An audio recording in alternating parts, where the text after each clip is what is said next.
Alô, amigos. Mais uma vez, aqui estamos para apresentar o podcast do Gente que Fala. Estamos no ar, como vocês sabem, há 24 anos.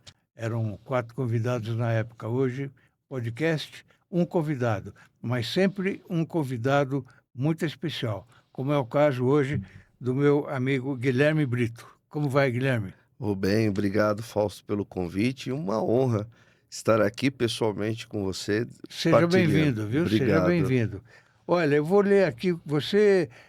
Todo mundo conhece o restaurante e padaria Santa Marcelina, ali Isso, na José Diniz. Você é empresário e um dos donos do empreendimento. Advogado especializado em direito da pessoa com deficiência. MBA em gestão empresarial. exato. Consultor, palestrante, Isso. vice-presidente da Comissão de Empreendedorismo da OAB de Santo Amaro e membro da Comissão da Pessoa com Deficiência da OAB de Santo Amaro também. E é escritor. O Isso, livro está aqui e daqui a pouco eu vou falar sobre o livro. isso, Você obrigado. nasceu em Santo Amaro? Não, eu nasci em Santana, Nasceu em Santana. Santana. Como é que surgiu Santo Amaro na sua vida? Então, porque assim, a gente nasceu, a migração portuguesa foi toda para a Zona Norte, em Sim, Vila Maria, Vila Mazei, e nós, como tal, não podíamos estar diferente. E Santo Amaro veio para nossa vida através da padaria Santa Marcelina, onde o pai ali fundou ali há 44 anos. Eu nasci praticamente com a fundação sim. da Santa Marcelina em Santo Amaro e fomos construindo a nossa história toda lá, né?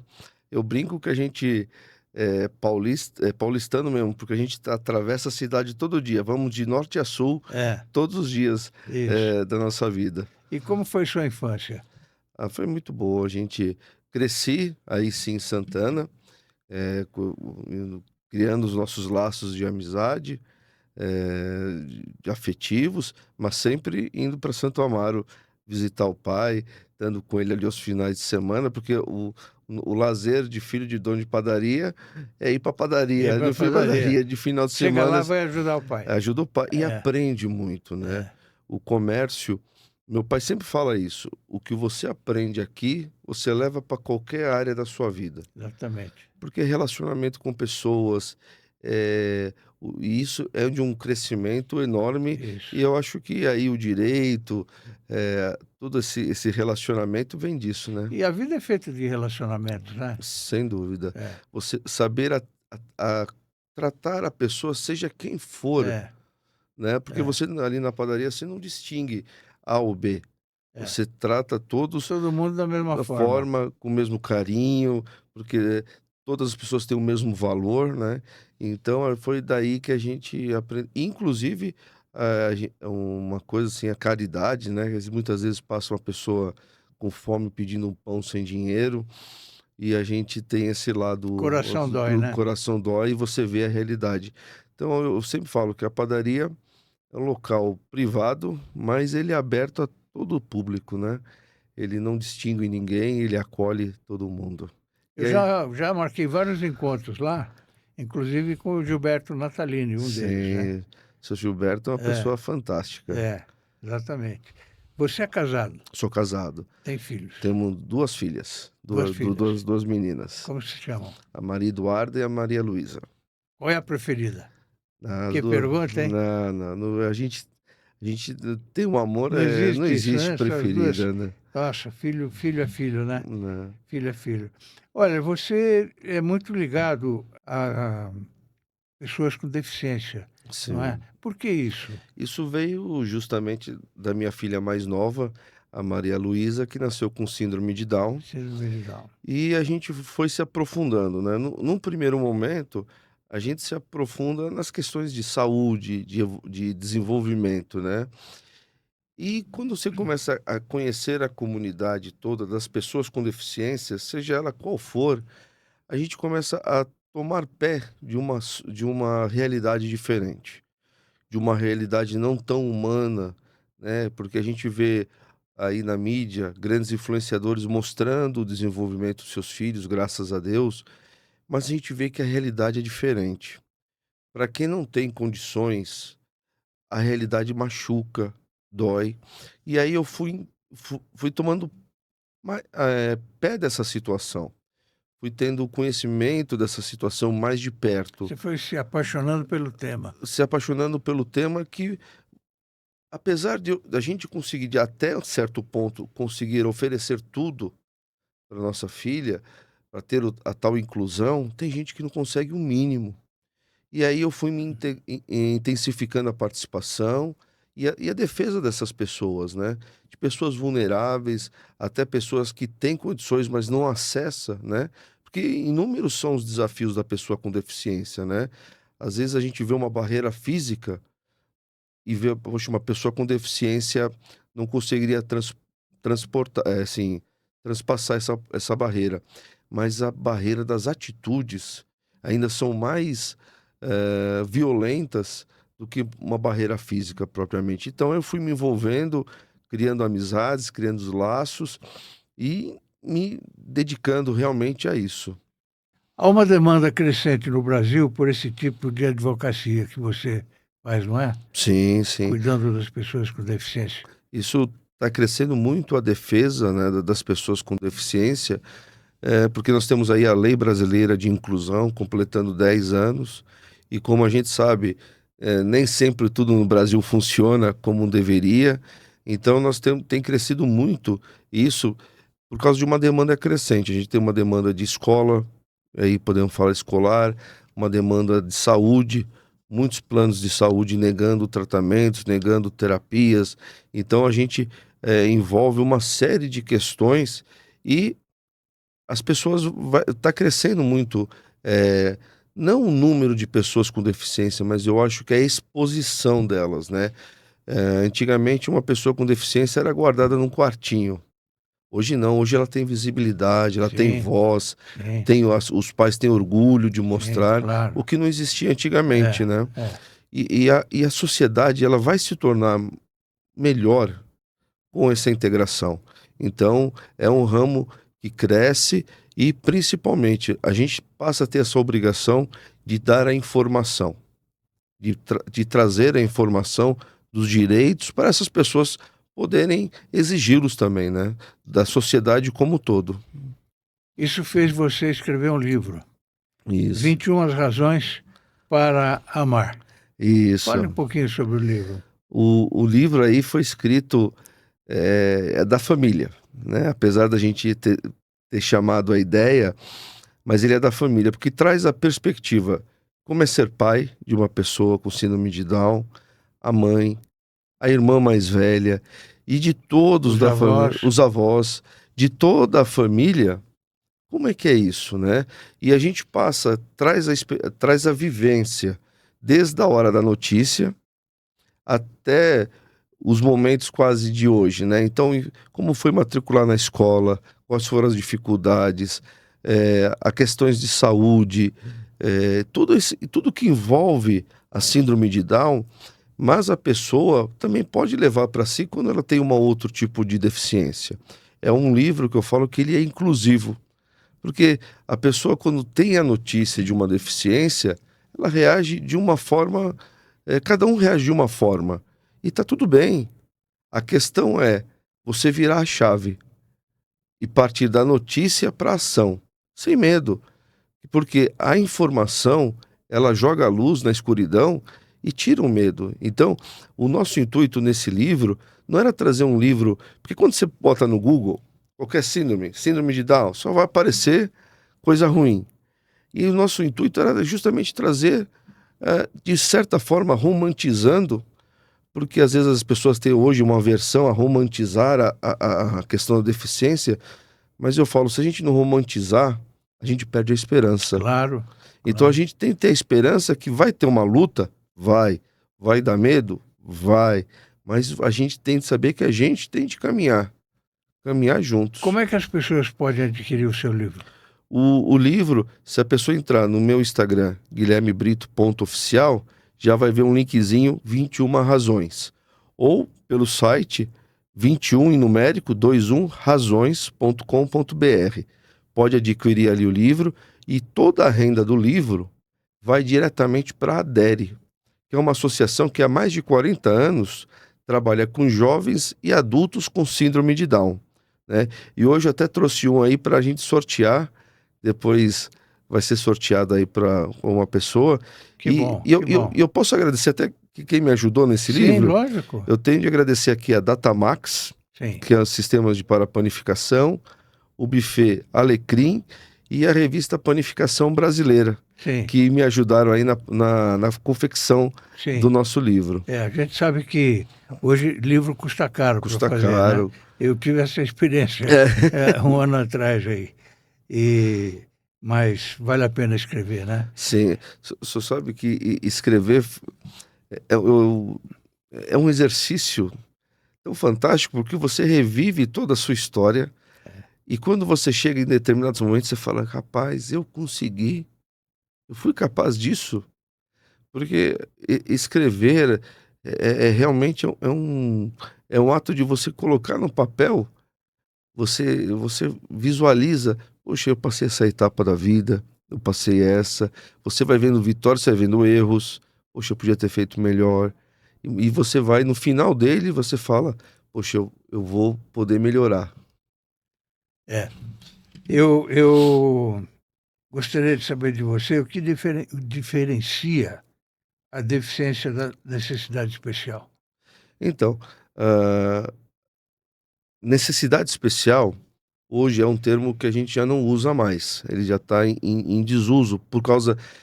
A deficiência, o mundo vem tendo evoluções temáticas, né? Os termos, a gente vem. Então, a gente entra aí num termos que hoje a gente fala como capacitistas, né? E é muito bom o senhor falar sobre isso, porque hoje é, poucas pessoas gostam de falar, assim, acusar, né, num ativismo, e esquecem de explicar. Então, esse ponto é fundamental, porque determinados temas, especial, esse necessidades especiais e outros termos foram caindo e dando lugar ao termo certo, uma pessoa com deficiência, né? A pessoa com síndrome de Down, com... Então, estão sendo substituídos por esses novos temas, né? Que a gente hoje fala de termos capacitistas que são falados. E muitas vezes as pessoas falam sem, sem mal intenção, né? Porque às vezes tem um ativismo que às vezes agride os temas, né? Poxa, mas às vezes a gente nunca sabe o que está no coração da pessoa, né? A pessoa usa um termo que é relevante, né? Que está falando de bom coração, só que para muitos está agredindo por causa dessa moda ativista. Mas hoje, nos dias de hoje, o que vai diferenciar hoje não tem diferença. O que tem é só da terminologia, que hoje usa pessoa com deficiência e outra com necessidade especial. Você vê alguma intolerância com esse tipo de deficiência, com a sua filha, por exemplo? Olha, graças a Deus, com a minha filha, eu nunca tive nenhum caso. Eu tenho de Sim. ser bem sério. Com a minha filha, particularmente, nunca tive nenhum. Mas a gente vê em alguns lugares ainda um preconceito, né?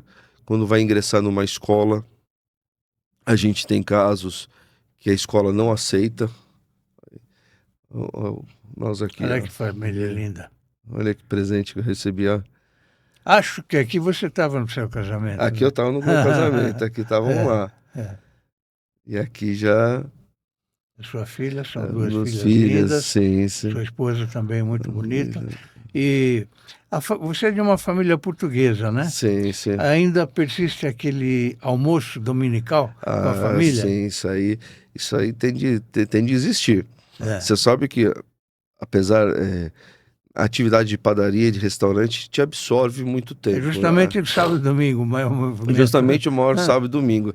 Mas eu tenho a felicidade de, ou a família vai até lá e almoça com a gente, mas você sempre vai estar com a família, porque você vai estar com o pai, os irmãos, né? Então sempre tem essa reunião da família, E né? família é o porto seguro da gente, né? Sempre, sempre. É, A gente fala que família é tão bom que até Deus deu para o filho dele uma, né? exatamente, Então, exatamente. a gente é o nosso porto seguro, é o nosso motivo, é o nosso propósito, de de existir, né? Tem muita gente querendo acabar com a família, mas não vai conseguir. Não, não. Não vai A, conseguir. a família é mais forte do que, que eles pensam. É isso mesmo. Quais os direitos garantidos por lei para a pessoa com deficiência, Ó, Guilherme? a gente tem ali na Lei Brasileira de Inclusão, nós temos ali direito à saúde, né? Tudo que envolve a saúde, tanto no SUS quanto na saúde complementar, na saúde privada, né? Tem direito à saúde, não pode, por exemplo, um plano de saúde querer cobrar mais caro pelo fato de estar ali uma pessoa com deficiência. Isso não pode. As coberturas de todos os tipos de tratamento e medicamentos, tanto o SUS tem de garantir, quanto ali a rede privada.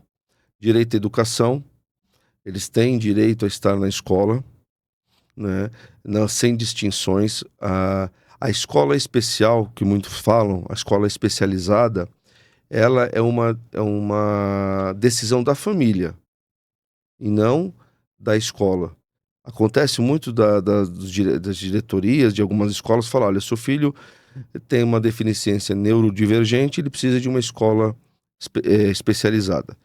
Ok, mas isso é uma decisão da família e não da escola.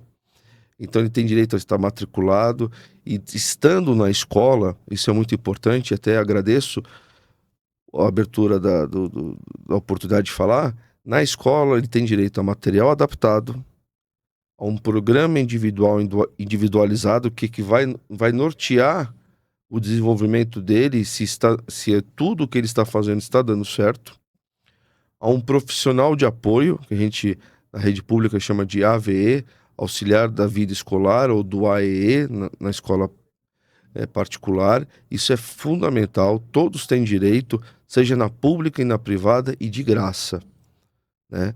Não tem essa coisa de, vai ter de contratar e o pai e a mãe vai pagar. Não, são profissionais gratuitos. Olha aí que beleza. Muita gente não sabe disso, né, que você está Sim, comentando. e essa abertura de estar falando sobre isso é fundamental. Porque a gente fala, às vezes, as pessoas gostam de brigar, vão parar na delegacia. Mas a informação é fundamental, é muito mais importante do que você saber cobrar, né? Esses direitos na escola, junto à saúde, são fundamentais, né? E tem direito a viver a vida deles, né? Tem direito a voto, tem direito a casamento, né?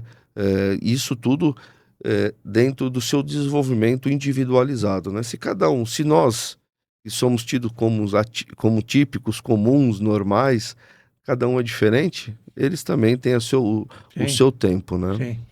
Eu tenho vários amigos que têm esse mesmo tipo de Uhum. situação, sabe? Há direitos específicos que beneficiam pessoas autistas com síndrome de Down? Então, tem aí a Lei Berenice Piana, né? Sim. Que ela é exclusiva das pessoas com transtorno do espectro autista. Hoje existe pessoas com síndrome de Down e autismo ao mesmo tempo, né? Então elas se abrigam nessa lei. E a gente pode destacar aí o uso daquele cordão quadricular que identifica que é uma pessoa com TEA, né? Porque vale dizer que a síndrome de Down ela tem características físicas no rosto, na mão, que você percebe que ele é uma pessoa com síndrome de Down. Enquanto o TEA, O não. autista não, né? O autista não. Então, eles têm aquele colar quadriculado, né? Aquele quebra-cabeça, né? Que mostra que ali é uma pessoa com síndrome de... com TEA, com autismo.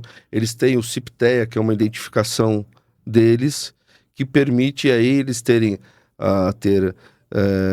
os seus direitos atendidos, como preferência, como uso de vagas especiais, né, o uso da vaga da pessoa com deficiência, eles têm direito, e todos os outros direitos já estão incluídos, vale dizer, na Lei Brasileira de Inclusão, né? Então a Lei Berenice Piana, que foi anterior, ali a briga de uma mãe, ela já foi anterior à Lei Brasileira de Inclusão, né? Por isso que aí absorveu, mas ficou com direitos deles exclusivos. Guilherme, essa pessoa não é considerada incapaz em processos judiciais, ou é? Não, então, em processos judiciais, ela é incapaz enquanto ela for menor de idade. Sim. Depois ela já é tida como capaz, e aí você já ingressa. Pode ser que às vezes não sendo alfabetizada, aí ela vai estar sendo representada pelo pai e pela mãe. Sim, Ela vai ter a sua representação, mas ela tem o direito ativo, depois dos 18 anos, aí o seu protagonismo, sei, seja aonde for. sei. O que diferencia a curatela total da parcial? A curatela, ela vem para você assumir a questão financeira do filho, né? Porque eles são muito suscetíveis a serem enganados. Então, quando você vem para a curatela, que é um instrumento hoje muito usado, você assume esse papel financeiro específico do seu filho, né? Vale dizer isso. Você vai tomar aquelas decisões sobre isso, né? Então, a curatela é algo muito especial, que ele vem assumindo essa questão, do filho. Quando você tem a total, vamos dizer, são características específicas, né? Porque é um processo onde vai ser avaliado até onde pode ir essa curatela, né? Se ela precisa ser em todos os aspectos. Mas ela vai muito na área financeira, cuidar ali para não ser enganada, para não ser ludibriada na ausência de um responsável, né? Eles são suscetíveis a assinar um contrato ali no banco, olha, assume aqui, vai pagando aqui um consignado, É, é. e aí a curatela vem nesse sentido de você ter a ajuda de uma pessoa que vai, geralmente o pai e a mãe, vale dizer que ali o pai e a mãe já pode deixar até indicado uma pessoa que o suceda, que venha depois dele, né, na sua ausência, para tomar conta desse aspecto. Qual é a importância do esporte na vida deles? Ah, o esporte é fundamental, o esporte é fundamental para todo mundo. Sim, E para eles traz mais oportunidades de desenvolvimentos globais, né? Como vamos dizer assim, o esporte ele movimenta não só o físico, como a mente também, né? Proporciona maior integração entre eles e com a comunidade, né? O esporte faz o desenvolvimento das suas habilidades pessoais, né? Então, o esporte é algo que é presente na vida de todo mundo e na deles também, né? A natação ajuda demais no desenvolvimento respiratório. Você tem os esportes coletivos, como o futebol, que, que principalmente dá a eles o pertencimento da sociedade, né? O futebol, o esporte em geral, ele traz essa questão de pertencer, de poder agir, quer dizer, e de dar oportunidade de brincar, de competir, se desenvolver em todos os aspectos. eu tive a oportunidade de ser secretário de esporte da prefeitura Uhum, e lá tem um departamento dedicado às pessoas com autismo ou síndrome de uhum, Down. O esporte preferido deles é a natação. sim. Tanto que quando eu assumi, as mães vieram conversar comigo, porque estava meio. A coisa não andava muito bem lá na área Uhum, de esportes para eles, né? E vieram pedir mais atenção, e coisa que a gente conseguiu fazer. E muitos deles participam de competições, tanto uhum, aqui no Brasil como fora, sim. né? Você deve ter Sim, notícias sim. sobre isso. Mas o esporte é muito bom mesmo para todo mundo, né? Não, o esporte é fundamental para todos. Fundamental. Como funciona a lei de cotas no trabalho para pessoas com deficiência, Guilherme? Então, a lei de cotas, ela já até recentemente está fazendo 34 anos, e ela é uma lei que veio para trazer as pessoas com deficiência de forma obrigatória para dentro das empresas, né? Até vale dizer que existem pesquisas que falam que o desenvolvimento, que o aproveitamento da empresa, o crescimento dela, em todos os aspectos, seja atendimento ao público, produção, aumenta de 20 a 30% de eficiência quando se tem uma pessoa com deficiência. Então, a lei de cotas, ela torna obrigatória a presença de uma pessoa com deficiência a partir de empresas que têm 100 funcionários, né? Então, se ela tem 100 funcionários, ela vai ter de ter 1% deles ali com deficiência, 200 já vai aumentando até 1.000, que aí vai até 5%, né? Então a lei de cotas ela funciona que empresas com mais de 100 funcionários, elas passam a ter a obrigatoriedade de ter uma pessoa com deficiência, o que não exclui as outras empresas menores de voluntariamente empregar uma pessoa com deficiência, né. Isso é muito importante para eles, E às sim. vezes eles dão conta do recado melhor do que muita gente, Sim, não é? porque eles agarram a oportunidade como uma É, oportunidade é, única. é. É a vida, né? Luta pela A vida. vida é. É. Na sua visão, Guilherme, quais as barreiras ainda persistem no mercado de trabalho no quesito inclusão? Eu volto aí nessa pergunta, eu acho que é a atitude dessas pessoas propriamente dita, né, é o preconceito, de falar que justamente isso que o senhor falou, né, "Ah, não vai dar conta do recado", É, e dão. E aí eu vejo fundamental, voltar um pouquinho para as escolas.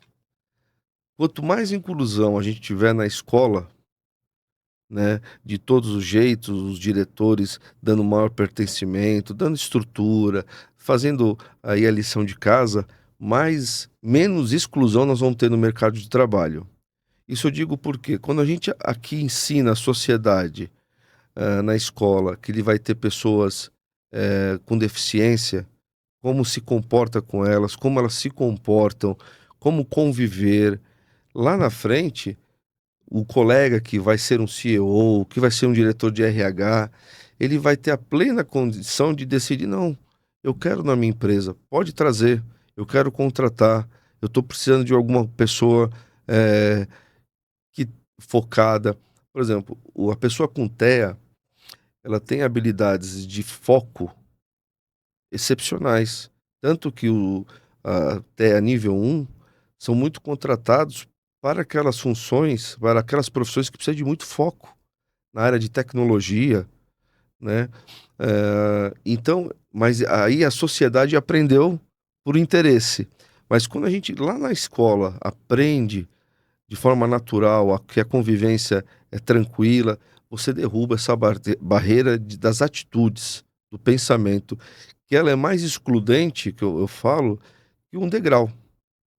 O degrau você ainda quebra e torna a passagem livre, né, sim.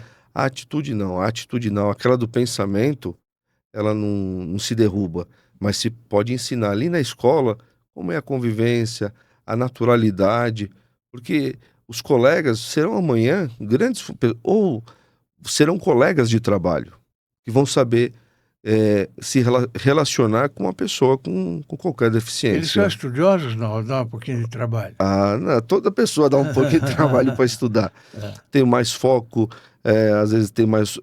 Cada um tem a neurodivergência, ela é complexa, então ela tem de ter a estimulação, tem de ter aquela equipe multidisciplinar, fono, psicopedagoga, TO, que vai dando todo aquele suporte para ajudar ela no aprendizado, né. É lógico que gostar de estudar aí é uma decisão é, muito é, muito individual, e é. vai aí muito o apoio dos pais, do pai, da mãe, estarem ali sempre, motivando e mostrando o lado bom de estudar, né. A sociedade como um todo precisa mostrar que estudar vale a pena, não só para eles, quanto para as outras pessoas, para os adolescentes aí, porque tá faltando isso um pouquinho hoje, né. É. Mostrar que estudar vale a pena. Eu estou começando a achar até que você é um exemplo para muitos pais aí, né? Não, a gente, eh a gente se a vida vai mostrando a gente algumas coisas e tornando eu sempre falo que o livro, o estar aqui com você, para mim é uma coisa de muita responsabilidade. Não me traz vaidade, me Sim, traz responsabilidade, sim. porque você ser exemplo, falar para os olhos, né, o senhor até me deixa envaidecido, porque quando falo de exemplo, é falar para os olhos, não é falar para os ouvidos, né. Mas não me chama de senhor não, Não, por favor. desculpa. É a educação que a gente recebe, Sim, né. é. Porque isso sempre foi marcante na minha vida. O meu pai me deu exemplos para os olhos, ver o trabalho dele, ver a dedicação dele, porque tem muita gente que fala: "Ó, faça isso, faça aquilo, é bonito ser assim, é bonito ser assado", e no fundo não é. Quando a gente é Não tem a exemplo. informação necessária, né?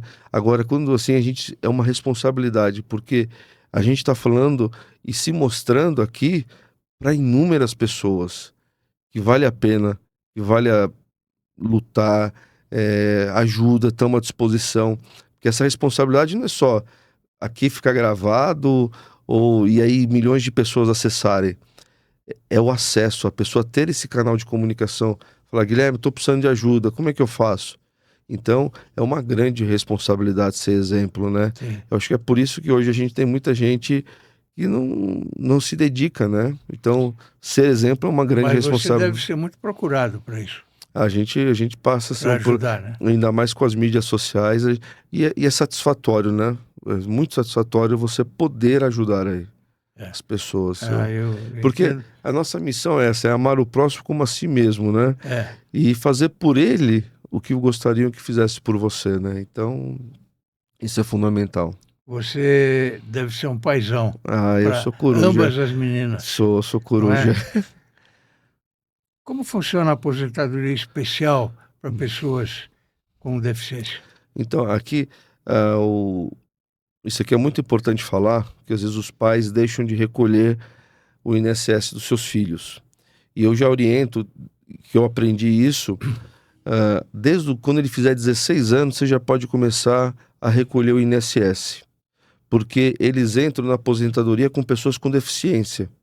Então eles vão se aposentar mais cedo, tanto o homem quanto a mulher. Aí vai ter os níveis de deficiência mais severo, mais leve, que aí o INSS faz a qualificação. Mas você começando a contribuir dentro dos seus limites a partir dos 16 anos, por exemplo, se sua filha tiver uma deficiência tida como grave pelo INSS, perto dos 44 anos ela já vai estar aposentada. Então ela vai estar tendo já uma remuneração, né? Então isso é muito importante, mesmo os pais em estado de mais vulneração que puderem fazer uma pequena contribuição ali como facultativa, é muito importante para receber esse direito lá na frente, né? E além disso, dentro do INSS, nós temos aí uma lei que chama LOAS, que é a Lei Orgânica de Assistência Social, que criou o benefício de prestação continuada, o BPC, que é um tema aí que o atual governo está tentando há muito tempo tirar aí das pessoas ou criar mais barreiras, né? O BPC que foi criado ali na época do Itamar Franco, 32 anos atrás. Eu gosto de falar essa história da lei, Sim. porque as pessoas pensam que é uma coisa atual. Não, não. Ela foi criada pelo Itamar Franco. Ele dá direito a um salário mínimo sem necessidade de ter recolhido anteriormente para pessoas que estão na vulnerabilidade. Aquela pessoa que o pai nasceu a criança, descobriu a deficiência, o pai sumiu no mundo, essa mãe tem direito ao BPC. É um salário mínimo, né, que essa criança vai receber para ajudar a custear ali as despesas de alimentação, de aluguel, e muitas vezes só tem isso, né? Então, além dessa aposentadoria, você tem também esse benefício que é para as pessoas tanto idosos quanto pessoas com deficiência têm esse direito através do INSS, a esse benefício que vai acompanhar ela enquanto a renda dela for baixa. O pai que abandona um filho nessas circunstâncias, para mim, é um criminoso. Sim. Sabe que tem uma estatística que 70% dos homens, quando tem a notícia da deficiência, abandonam o lar. Que coisa horrível. E não é que abandonam, eles somem. Nem para pensão algum deles fica. Eles realmente somem. Isso é uma triste estatística que ainda permeia aqui o Brasil. Não é ser homem. O homem, o pai que faz isso, ele não é um homem. É o que você falou, é um criminoso. Isso aí que você está falando é dolorido, sabe? Sim. Dolorido. Quais são os critérios do INSS para conceder benefícios? Tem alguma coisa? Porque eles têm diferenças entre si, né? Sim. Até vale explicar. Quando é o benefício de prestação continuada, tem de estar escrito no CadÚnico, tem de ter o seu laudo e vai passar por uma perícia psicossocial, né? E da mesma forma para a concessão da aposentadoria. Vai ter essa análise psicossocial, vai ter, aí é importante sempre ter, no caso de aposentadoria, se estiver recolhendo, lógico que não vai, alguns tempos não vai estar no cadastro CadÚnico, mas mais para o BPC é importante estar no CadÚnico, né, que é um cadastro que é feito junto à prefeitura e ao governo federal, e aí você vai passar por toda a análise, ter o laudo atualizado. Quer dizer, hoje nem precisa mais de laudo atualizado. Tendo laudo, a gente fala assim no jargão, laudado uma vez, é para a vida toda, né? Até o Senado Federal há pouco tempo aprovou isso, que era um absurdo, né? Uma pessoa com deficiência não muda a sua condição. E aí se ficava exigindo ano a ano a renovação daquele laudo. Imagina, uma pessoa que nasce... É como uma prova de vida, né? É como uma prova de vida, exatamente. A pessoa que nasce com síndrome de Down, ela vai ter síndrome de Down a vida toda. Então, exigiam essa mudança constante. Hoje, graças a Deus, já não. Então, tendo os documentos todos em mãos, aí no caso a contribuição, tudo direitinho, se faz ali a aposentadoria. Imposto de renda, como é tratada essa questão? O imposto de renda, eles têm prioridade no caso de restituição, né? E segue as regras. Ainda hoje tem alguns projetos que falam em isenção de imposto de renda, que querem trazer isso, mas hoje ainda segue as mesmas regras. E eu sempre falo, eu fico feliz quando uma pessoa com pode declarar o imposto de renda, né? Uma pessoa com deficiência que hoje declara imposto de renda é uma pessoa que significa que está incluída, que está tendo um bom salário. Então, isso aí. Agora, o que eles têm é a prioridade na sua restituição. Então, e isso é importante na declaração, faz sinalizar que tem deficiência, né? Porque ele vai ter a sua prioridade. Isso aí, para receber um dinheiro a mais, é sempre fundamental. Existem benefícios específicos para essas pessoas? Financeiros, assim? Aí nós vamos falar do BPC, né? Isso é um benefício para quem tem uma vulnerabilidade muito grande, né? E até é importante falar que o BPC, que a gente às vezes vê muita coisa na internet, está garantido o direito do benefício da prestação continuada. Eles esquecem de falar que isso é para quem tem uma renda per capita em casa inferior a 1/4 do salário mínimo, né?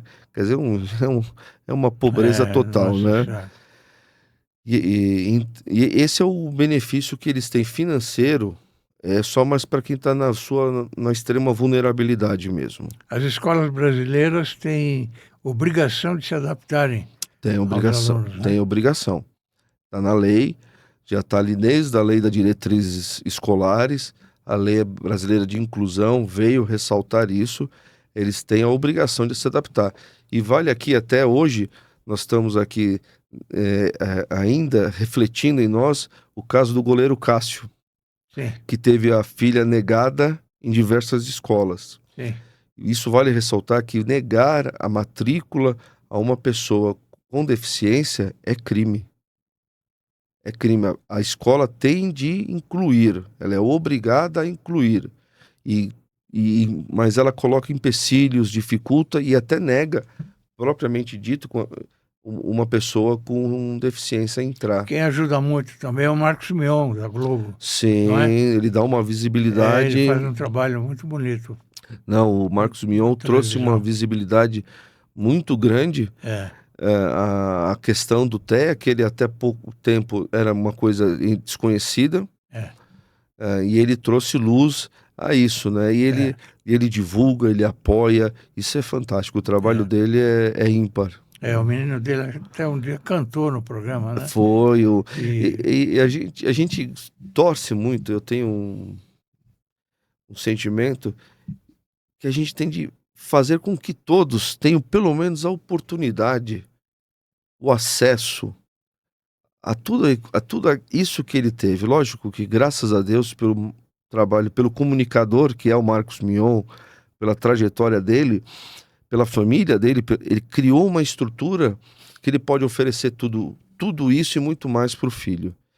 E eu tenho aqui no meu coração que a gente tem de trabalhar para que todas as pessoas tenham acesso a essas oportunidades de desenvolvimento. Porque hoje a gente vê o filho dele jogando basquete, até recentemente eu vi, falando, se relacionando, viajando. A gente precisa ter dar todas essas oportunidades para os outros também, a gente se espelhar. Olha, a nossa meta é chegar lá. Você é palestrante, né, Guilherme? Também, então, E onde você faz? Quem chama você para palestras? Aí quem chama são empresas, né? Eu dou 2 tipos de palestras. Uma de inclusão, aí apresentando os direitos da pessoa direitos da pessoa com deficiência, a importância de incluir, como por conta também do empreendedorismo, da padaria, eu faço palestras de empreendedorismo, ensinando, dando ali, trazendo a nossa experiência do dia a dia de como montar a sua empresa, como trazer a empresa. Essa aqui foi uma ação da OAB lá de Santo Amaro, num projeto de muito bonito, né? De dar informação às pessoas. Aqui é a nossa presidente da comissão, a vice-presidente, né? E a gente divide a nossa experiência. Aí, como pai, como é que, além do direito, né, das pessoas com deficiência, tem o dia a dia, o quanto você amadurece, o quanto você cresce como pessoa, né? E aqui foi até um evento que eu participei de palestrando sobre o empreendedorismo, né? Nós temos de respeitar, tem de como criar desde a ideia até a estratégia final de montar a sua empresa, né? Respeitando o tempo, respeitando as suas características pessoais, que muitas vezes a pessoa precisa se preparar para ser empreendedor, para se tornar empresário. Parabéns por essa iniciativa, viu, Guilherme? Porque não deve ter muita gente que faz palestra assim, não, né? Não, todo mundo vende o peixe muito bem, mas eu gosto de entregar o conteúdo. Sim. Porque você viver, que eu falo, se aprender o que é o empreendedorismo, você ali tá no balcão, é diferente. Certa vez uma pessoa falou assim, mas eu vou montar um restaurante, porque eu vou... Aí eu falei assim, posso só fazer uma pergunta? Eu falei, pode. Eu vejo que você entende de finanças, maravilha, de marketing. Você está disposto a ficar o final de semana trabalhando? Aí ele recuou assim. Não, eu vou criar uma estrutura. Então, essa estrutura que você vai criar vai te levar, no mínimo, uns 20% do seu dinheiro. Se você não estiver lá para gerenciar... Tem que estar pessoalmente lá. Aí ele recuou assim, não tinha pensado nisso. Então, você ter um comércio, um negócio, por mais profissionais capacitados, é importante a sua participação. Ainda na alimentação, tem uma coisa que eu gosto de falar, que existe um vínculo entre clientes, a gente estava aqui conversando antes, existe um vínculo entre o proprietário e seus clientes, né? O cliente gosta de falar assim, ali está fulano, ali está Beltrano, ele é meu amigo. Essa pessoalidade do comércio, do setor de alimentação, ele é único, né? Então a gente divide isso para as pessoas não terem isso. E outra, a alimentação abre nos feriados, abre nos finais de semana. Está falando do Santa Marcelina, que é hoje o único, né? É isso. E lá tem, além da padaria, tem um restaurante muito bom. Sim. Eu já tive a oportunidade de estar por lá. E a comida é muito boa. Você cozinha também, não? Não, aí eu já não me aventuro na cozinha, não. Sim. O meu irmão, sim, o meu irmão sabe cozinhar. Sim. Ele tem, eu falo que às vezes é o camisa 10, porque ele tem as ideias, eu gosto mais do gerenciamento, de relacionar com as pessoas, tanto com os funcionários, com os fornecedores, com os clientes. Eu gosto muito dessa gestão de pessoas. Eu sou testemunha pessoal disso. Né? Sou testemunha pessoal. Olha, vamos voltar um pouquinho ao assunto. Quais as penalidades para escolas que não atendem o que a lei determina? Olha, elas são fiscalizadas pela delegacia de ensino, elas podem ter os seus gestores presos e até as suas licenças canceladas, multadas e as licenças canceladas. Só que a gente vê umas falhas nisso aí que não acontece só vem acontecer, às vezes, uma penalidade, uma multa, depois de um trabalho da imprensa, né. Mas as penalidades que elas podem sofrer é isso, a prisão dos seus gestores, né, até multas e a revogação das A licenças. imprensa tem ajudado você? A imprensa ajuda, Ajuda. ajuda. Olha, eu tenho, nós temos um portal Uhum, chamado Orbis News. É um portal só de artigos, certo. portanto ele é inédito. Escrevem personalidades, eh, empresários, artistas, médicos, dentistas, enfim, e estamos com mais de 100 mil visualizações. Eu coloco esse portal à sua disposição Obrigado. para você, a hora que quiser escrever, eu acho importante isso. Sim, sim, muito É, mandar artigos para mim sobre esse problema que você sim, enfrenta diariamente, né? perfeito. Tá bom? Você vai ensinar muita gente, Me evidentemente, sinto né? agraciado, muito obrigado. Mas eu faço questão que você escreva, tá Sim. bom? Quais são as adaptações obrigatórias numa escola Hum. para o deficiente? A gente pode falar assim de um deficiente físico, nós temos aí as ah, barreiras físicas.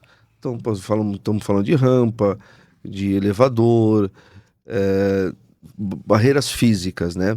Agora, para os neurodivergentes, a gente tem de ter material adaptado, né, que é o auxiliar da vida escolar, o programa individualizado de ensino. Isso é fundamental para a escola ter vamos dizer, o básico da inclusão, né? E isso tem de ter. Por quê? E provas especiais também. Então, ela vai fazer dentro do material adaptado, também vai ter aquela prova individualizada para ele, né? Com o apoio. Então, isso é fundamental para a gente falar que a escola tem a inclusão. Perfeito. Na sua visão, como as instituições de ensino devem se portar em casos de bullying?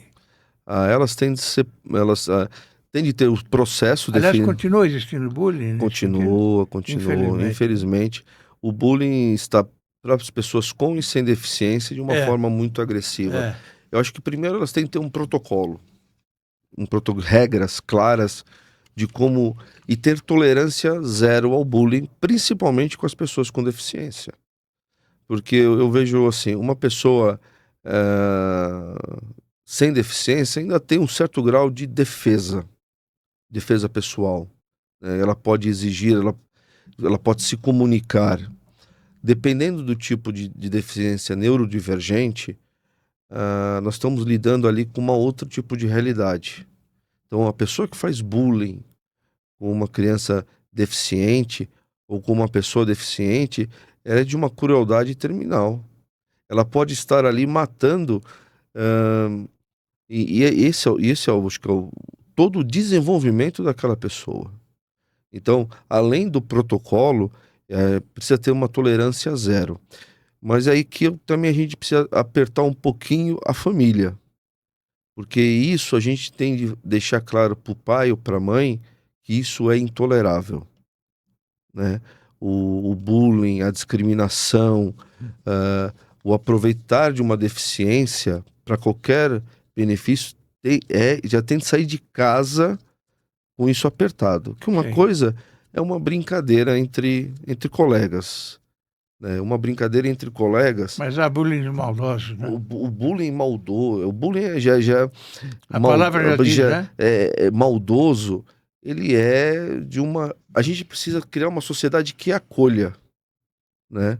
Então isso também a gente precisa já apertar em casa, quando saber o que os filhos estão fazendo ali no seu quarto, o que estão assistindo, o que está sendo colocado, porque tudo tem uma raiz, tudo tem um motivo, e a gente precisa tratar também essas pessoas, né, porque e aí a família é fundamental, por isso que eu falo, a família é fundamental para você já ir ensinando, desde casa: "Olha, isso não é assim", né.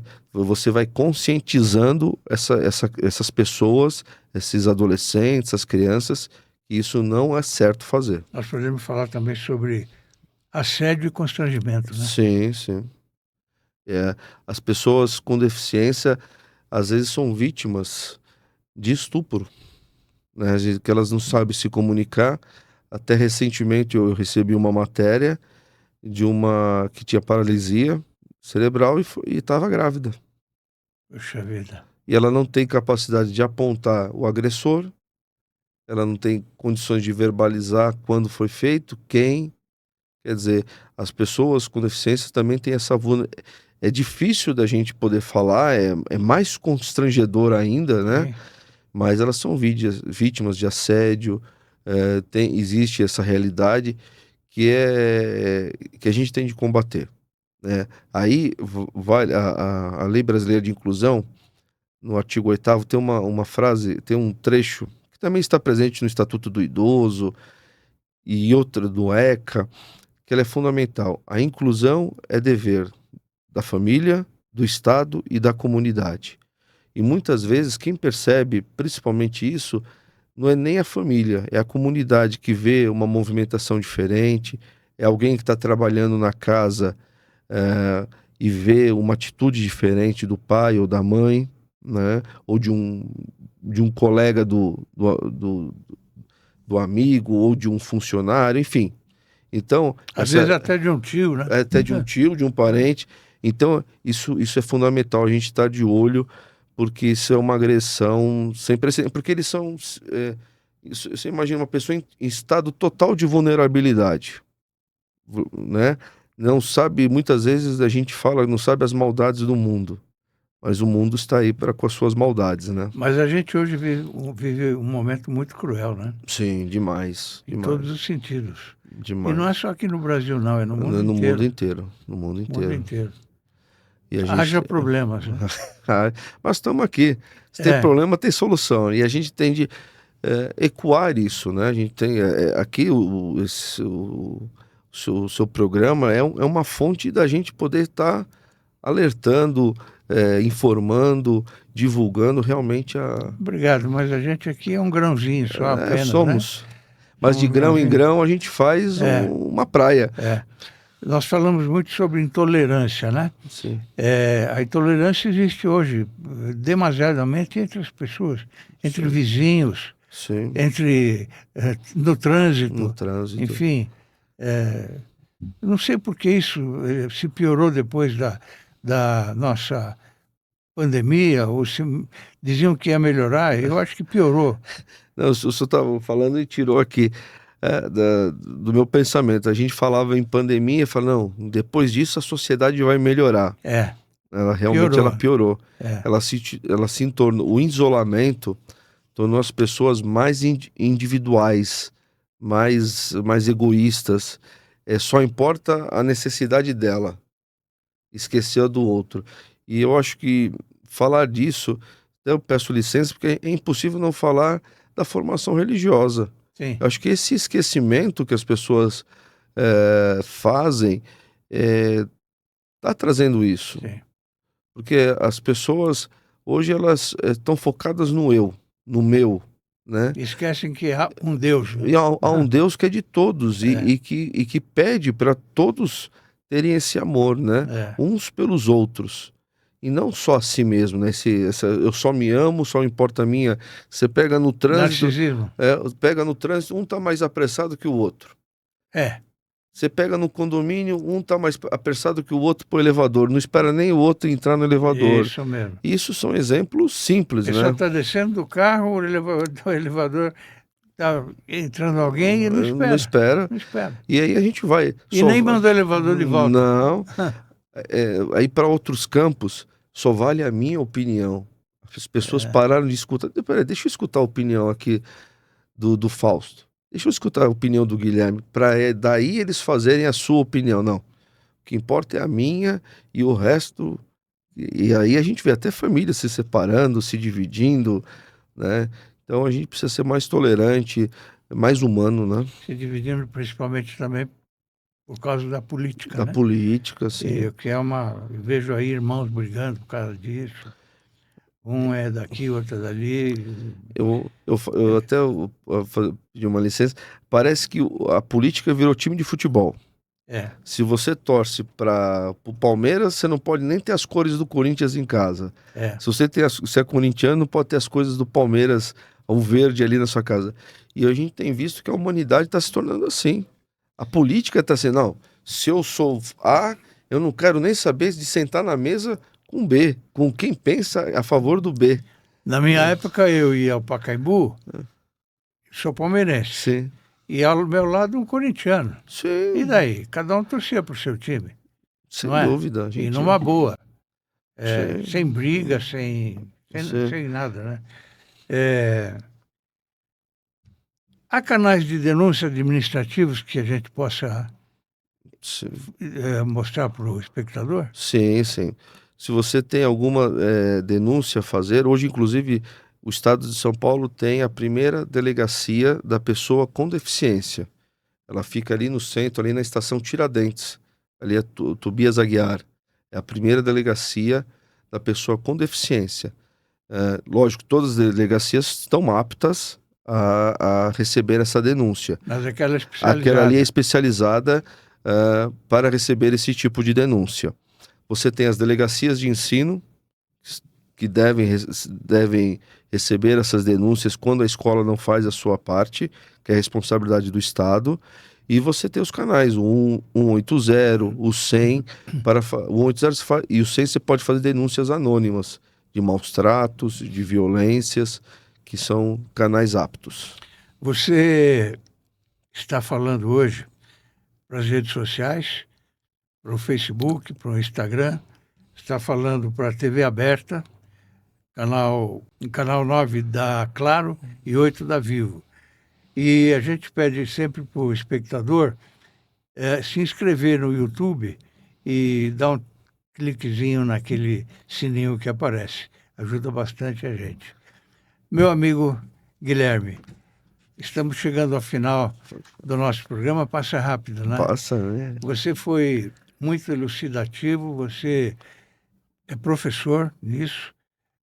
Eu sei que é uma questão muito especial essa que nós Uhum. acabamos de conversar, mas estamos aqui sempre de portas abertas, tanto aqui como no nosso portal. Viu, Guilherme? Conte Obrigado. conosco para o que você quiser divulgar. Tá bom? Eu que agradeço a oportunidade, o espaço é fundamental para a gente passar as informações e dividir com as pessoas. Eu sou Nem falamos do Mané da 15, que é lá de Santo Amaro, não Sim, deu tempo. nem falamos do Botina Amarela que Botina somos. amarela que somos. Se resgatar, acho que um dia vale a pena a gente conversar o que é ser um Botina Amarela. Exatamente, explicar o que é. Essa raiz, essas tradições que são muito importantes para a cidade, para a história da gente. O Manuel é um deles, né? O Manuel, o seu Antônio são A ícones. gente pede muita saúde para o Manuel, Amém. não é? E um abraço no Antônio, tá bom? Sem dúvida. Muito obrigado a vocês pela atenção e nos encontraremos amanhã ou em breve, tá bem? Um abraço.